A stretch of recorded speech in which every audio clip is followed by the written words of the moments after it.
হে, আলু পটল রাস্তায় গড়াগড়ি খেলো রে। তুলে দাও। দেখছো না চিলের পেছনে দৌড়চ্ছি।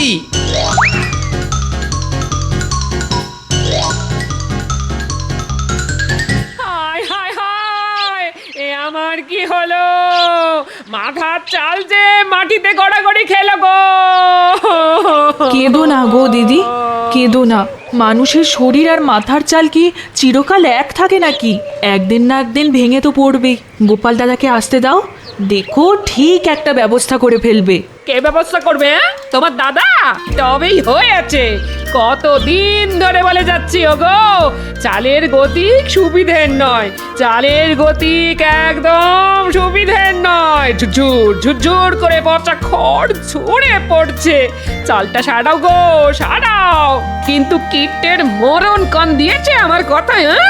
আজ একদিকটা পড়লো ভেঙে, সামনে বর্ষা আসছে, ওই বর্ষায় আমি কোথায় যাব গো? আরে অত চিন্তা করো না তো, তেমন হলে কটা দিন আমাদের ওখানে গিয়ে থাকবে। কেন, বোনের বাড়ি কেউ কি গিয়ে থাকে না? তাহলে খুব মজা হবে, সারাক্ষণ শুধু গোপাল দাদুর গল্প শুনবো। হায় হায় হায়, এ আমার কি হলো? মাথার চাল যে মাটিতে গড়াগড়ি খেলো গো। কত ছাড়া চিল, আজকে খুব পালিয়ে গেলি, কিন্তু ভালো করে চিনে রেখেছি তোকে। যেদিন ধরতে পারবো না, পেট চিরে সব কুঁচো চিংড়ি বের করে নেব। হ্যাঁ, ওগো ওগো, আমার কি সর্বনাশ হলো গো। আরে, এ তো মহাবিপদ। কুঁচো চিংড়ির থলি ছিনতাই হলো আমার, আর গলা ছেড়ে কাঁদতে বসলেন উনি। ওগো, গলা ছেড়ে কি এমনি কাঁদছি গো? একবার ঘরের ভেতরে গিয়ে দেখে এসো গো, মাথার চালের একদিক যে ভেঙে পড়েছে গো। হ্যাঁ, সে কি? এই তাহলে তো খুব মুশকিল।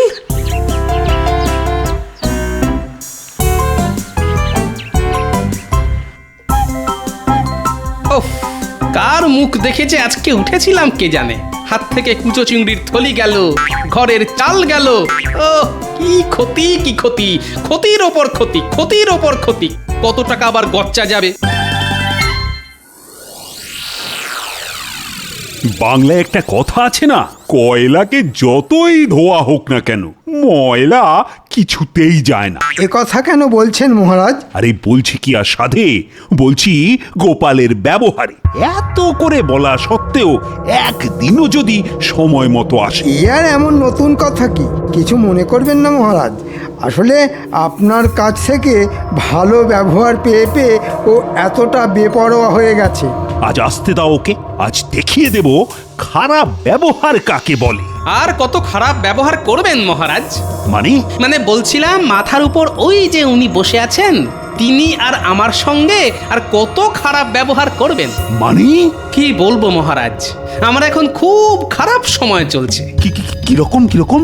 দেখুন না, সকালে হাত থেকে কুচো চিংড়ির থলি চিল এসে ছ মেরে নিয়ে পালালো। ওদিকে বাড়ি গিয়ে দেখি ঘরের চালের একদিক ধসে গেছে। এই সব সামলে আস্তে আস্তে এত দেরি হয়ে গেল, মাথায় যে এখন কত দুশ্চিন্তা। ঠিক হয়েছে, ঠিক হয়েছে। সকালে আমার সম্পর্কে খারাপ খারাপ কথা বলার ফল হাতে হাতে পেয়েছি। ঠিক হয়েছে। আচ্ছা গোপাল, গতবার বর্ষার মুখে তো চাল ছাড়াবার জন্য তুমি আমার কাছ থেকে টাকা নিয়ে গিয়েছিলে, তা সে টাকা দিয়ে চাল সারাওনি কেন? কি করে সারাবো মহারাজ?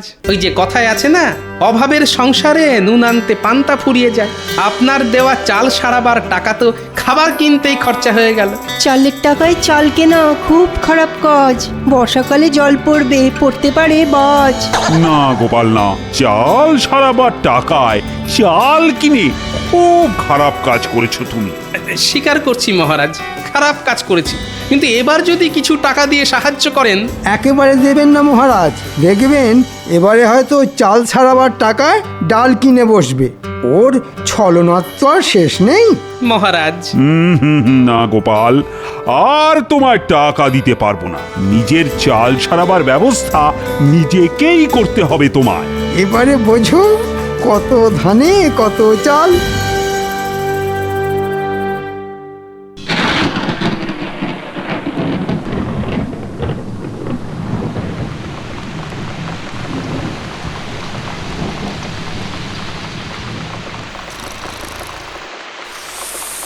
এ বাবা, আকাশের জল যে গায়ে পড়ছে, হ্যাঁ? হায় হায় হায়, এ আমি কার হাতে পড়লাম গো? ঘরের ভাঙা চালটাও মেরামত হবে ওই রে শুরু হয়ে গেল গো। মাঝরাত্রিরে কীর্তন। হ্যাঁ, কীর্তন না গিয়ে রাগ প্রধান গাইবে। বলি সারা রাত ঘরের মধ্যে বসে বৃষ্টিতে ভিজে যাবে। আরে জল পড়ছে তো এদিক দিয়ে, তা ওদিকে সরে গিয়ে শুলেই তো হয়। আমি কোনো দিকে নড়বো না। হ্যাঁ, কালকের মধ্যে ঘরে চাল সারিয়ে না দিলে আমি কিন্তু ভিজে ভিজেই মরে যাব, এই বলে দিলাম। হ্যাঁ, ঠিক আছে ঠিক আছে, কালই ঘরামিকে ডেকে আনবো। এখন একটু সরে গিয়ে শো তো দেখি। কি গো, কি বুঝলে? কত খরচ পড়বে গো? দেখো গোপাল দাদা, এই চালের অবস্থা তো একেবারে শোচনীয় হয়ে গেছে গো। ওই টাপ্পি টাপ্পি দিয়ে কোনো কাজ হবে বলে তো মনে হয় না। তাহলে কি করতে হবে বলো? পুরো চাল ফেলে দিয়ে নতুন করে সবটা ছাইতে হবে। বাবা, এ তো অনেক খরচের ব্যাপার। সে তো খরচ একটু হবেই। কত? 150-200 টাকা তো বটেই। কি হলো গোপাল দাদা, বসে পড়লে যে বড়, শরীর খারাপ লাগছে? ওই মানে তোমার খরচের বহর শুনে মাথাটা কেমন বোঁ করে ঘুরে গেল ভাই। তাহলে আমি চলি। কোথাও যাবে না তুমি। বলি কাল থেকেই চালটা সরাতে শুরু করে দাও। ওই কিপটে বুড়োকে ধরে খরচ খরচা আমি ঠিক আদায় করে নেব। সব চাল খুলে সারাতে গেলে না ওই সপ্তাহ খানেকের মতো সময় লাগবে কিন্তু। সপ্তাহ খানেক? হ্যাঁ গো, এই কদিন আমরা থাকবো কোথায়? সে তো আমার জানার কথা নয়। বিয়ে করে আমায় ঘরে এনেছো, আমার থাকা আর খাওয়ার দায়িত্ব তো তোমার। বোঝো এবার। ওহ, কি কুক্ষণে যে বিয়ে করতে গেছিলাম।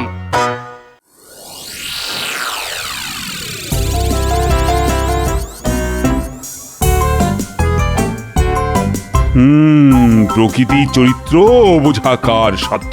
কাল রাতে কত ঝমঝম করে বৃষ্টি, আর আজ সকালে কেমন ঝলমলে রোদ। প্রণাম মহারাজ। কি ব্যাপার, এই সাত সকালে তুমি? মহারাজ, চাল সারাবার ব্যবস্থা হয়ে গেছে মহারাজ। ভালো কথা। তা আমায় কি করতে হবে? না না মহারাজ, টাকা দিতে হবে না। ঠিক করেছি ভোলা ময়রার কাছ থেকে চড়া সুদে কিছু টাকা ধার করে চাল সারাবো, তারপর না খেয়ে ওই টাকা শোধ করব মহারাজ। খুব ভালো, খুব ভালো। কিন্তু মহারাজ, আমি থাকবো কোথায়? কোথায় থাকবে মানে? ঘরামি বলেছে সমস্ত চালটা খুলে ফেলবে আর সারাতে লাগবে 1 সপ্তাহ। এই কটা দিন আমি কোথায় মাথা গুজবো মহারাজ? ও, সেসব আমি কি জানি। তোমার তো চেনার শোনা অনেকে আছে, তাদের কারোর বাড়িতে কটা দিন কাটিয়ে দাও না। হ্যাঁ, ওই পুটির মা বলেছে বটে, তবে তার নিজেরই তো ছোট ঘর, তার উপর বাচ্চা কাচ্চা। আচ্ছা মহারাজ, কটা দিন আপনার বাড়িতে যদি থাকি? না না না না না, সেটা হয় না। তুমি অন্য কোথাও ব্যবস্থা দেখো।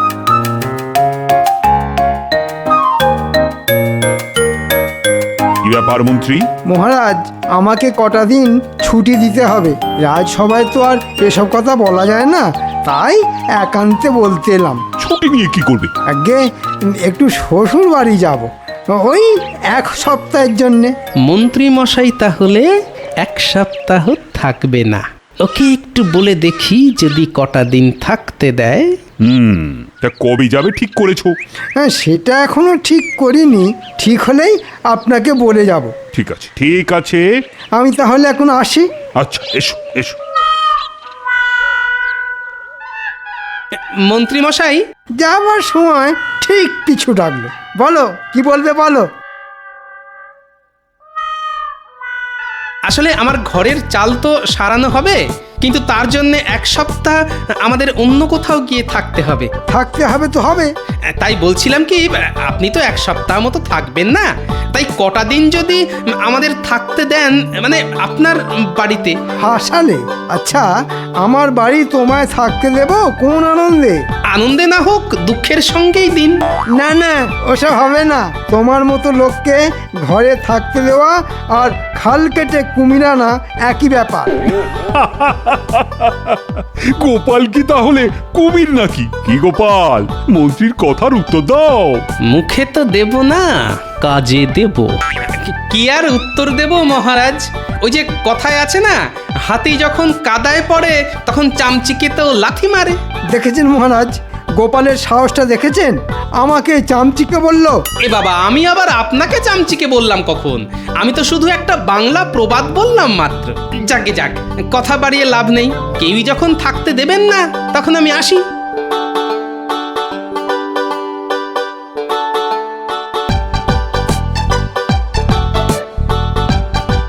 তাহলে বুঝতে পারলি তো কি করতে হবে? খুব পেরেছি গোপাল দাদু, দেখো না কি করি। হাড় একেবারে কাঁপিয়ে দেব। এমন নাচা নাচিয়ে দেব যে পালাতে আর পথ পাবে না। বাহ, এই তো চাই। তাহলে রাতের বেলা আবার দেখা হবে। পুটি, তোদের ওটাকে তাহলে কোলে করে নিয়ে আসিস। তুমি কিচ্ছু চিন্তা করো না গোপাল দাদু। আমরা তাহলে এখন আসি। হ্যাঁ, আয় আয়।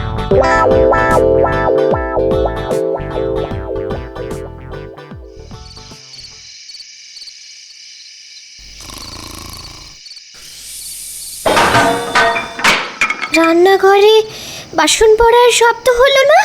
তাহলে তাহলে কি চোর ঢুকলো? এই এই একবার ওঠো তো। এই সবে চোখটা লেগেছিল, দিলে ঘুমের 12টা বাজিয়ে। কেন, কি হলো? কি উঠবে কেন? রান্নাঘর থেকে ঝন ঝন করে বাসন পড়ার শব্দ হলো। মনে হচ্ছে চোর ঢুকেছে। সে কি, ঠিক শুনেছ তো? ঠিক শুনেছি মানে? ওই শব্দেই তো ঘুম ভেঙে গেল। দাঁড়াও দাঁড়াও, দেখছি।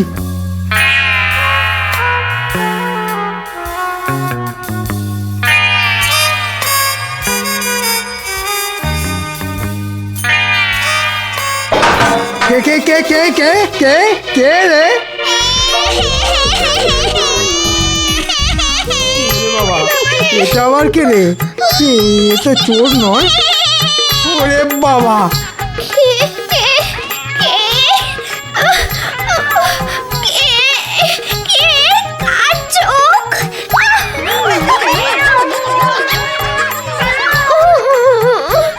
এই কি হলো গো?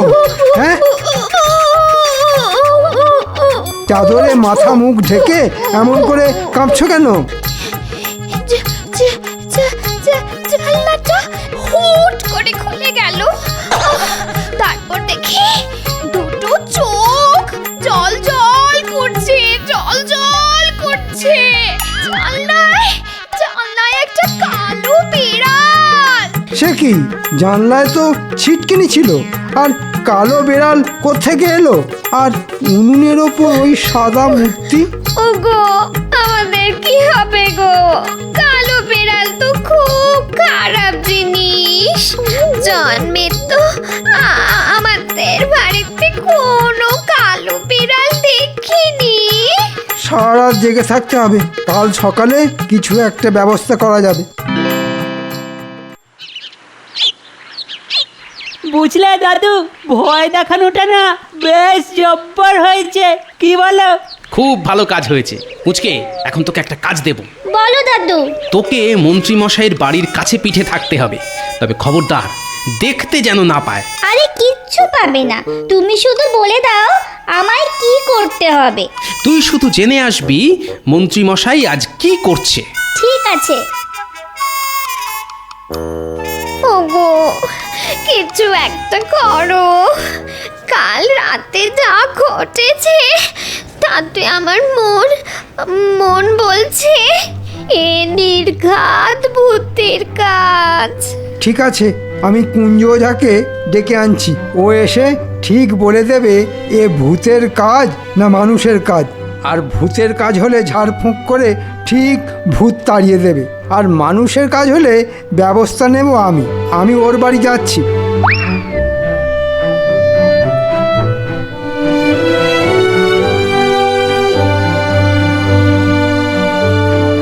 কিরে, কোনো খবর আছে? আছে মানে? জব্বর খবর। ভূত তাড়ানোর জন্য মন্ত্রী মশাই কুঞ্জ ওঝাকে ডাকতে গেছে। ঠিক আছে।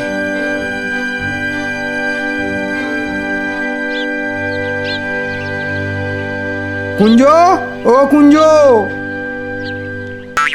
কুঞ্জ। আমার ঘরে মন্ত্রীমশাইয়ের আগমন, কি সৌভাগ্য আমার। হ্যাঁ, আসুন আসুন। আমার দুর্ভাগ্য, তাই তোর সৌভাগ্য।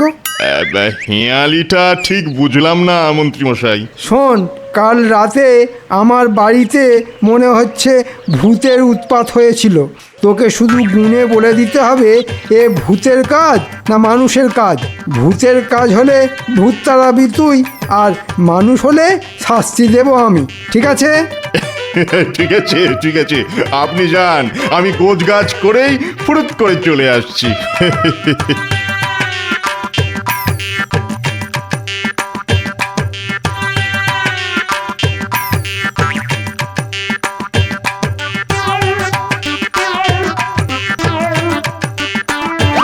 কুঞ্জরে, কি সৌভাগ্য, গোপাল দাদা যে! এসো এসো দাদা। শোন কুঞ্জ, তুমি কিচ্ছু চিন্তা করো না গোপাল দাদা, পাজি মন্ত্রীটাকে এমন ভয় দেখাবো যে চিরদিনের জন্য না হোক কিছুদিনের জন্য বাড়ি ছেড়ে একবারে লেজ তুলে পগার পার হয়ে যাবে।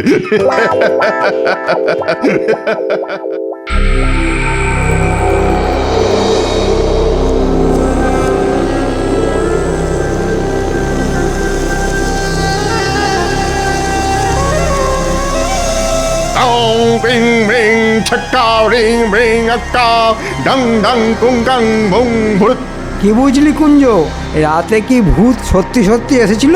কথা নয় কথা নয়, গণনা করতে দিন গণনা করতে দিন।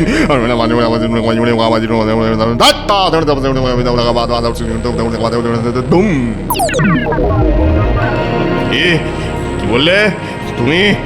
তুমি আবার ফিরে এসেছো? হ্যাঁ, কে এসেছে কুঞ্জ? মন্ত্রীমশাই, এ যে সে কেউ নয়, স্বয়ং ব্রহ্মদত্তী বাবা। মানে এই যে এই যে ভিটে, আজ থেকে 181 বছর আগে এই ভিটেতে ছিল এক বেলগাছ, আর সেই বেলগাছে থাকতেন এক ব্রহ্মদৈত্যী। তিনি 181 বছর ঘুমন আর তারপর 10 দিন জাগেন। বলিস কি রে? হ্যাঁ, তিনি এখন জেগেছেন। হ্যাঁ, জেগেছেন জেগেছেন, আর জেগেই তার সেই বেলগাছ না দেখতে পেয়ে খুব খেপে গেছেন। এ বাবা, চিমটি কাটছেন দেখুন। আর তিনি একবারে খেপলে আর রক্ষে নেই মন্ত্রীমশাই, আর রক্ষে নেই। তাহলে কি হবে? বাঁচতে হলে 10 দিন বাড়ি ছেড়ে অন্য কোথাও চলে যান। তিনি হয়তো এই 10 দিনেই সবকিছু লন্ডভন্ড করে দেবেন। হ্যাঁ, লন্ডভন্ড করে দেবেন। কিন্তু তারপর ঘুমিয়ে পড়লে আবার সব ঠান্ডা। না না, ঠিক আছে, কটা দিন না হয় আমরা আমার বাপের বাড়ি গিয়ে থাকবো। তাহলে তাই করুন, প্রাণের থেকে বড় তো আর কিছু হতে পারে না, নাকি? আমি তাহলে চললাম মন্ত্রীমশাই, কেমন? আপনি কিন্তু তাই করুন। হ্যাঁ হ্যাঁ, আয়। এখানে আর এক মুহূর্ত নয়, যত তাড়াতাড়ি সম্ভব টাকা কড়ি গয়নাগাটি নিয়ে চলে যেতে হবে। নাও নাও গিন্নি, তাড়াতাড়ি করো।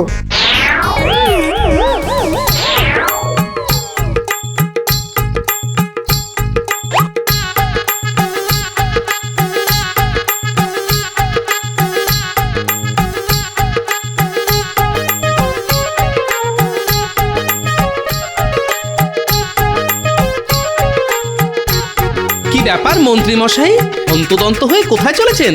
জমের বাড়ি থেকে বাঁচতে শ্বশুর বাড়ি যাচ্ছি। আর আপনার বাড়ি? ওটা এখন ভূতের বাড়ি। আরে দাঁড়িয়ে পড়লে কেন? চলো চলো। মন্ত্রী মশাই, কি হলো কি? বলছিলাম কি, আমার বাড়ির চাল তো সারানো হবে, তাই কটা দিন যদি আপনার বাড়িতে থাকার অনুমতি দেন। তাহলে থাকো গিয়ে। তবে তবে ভূতে এসে ঘাড় মটকে দিলে আমাকে আবার দোষ দিও না কিন্তু।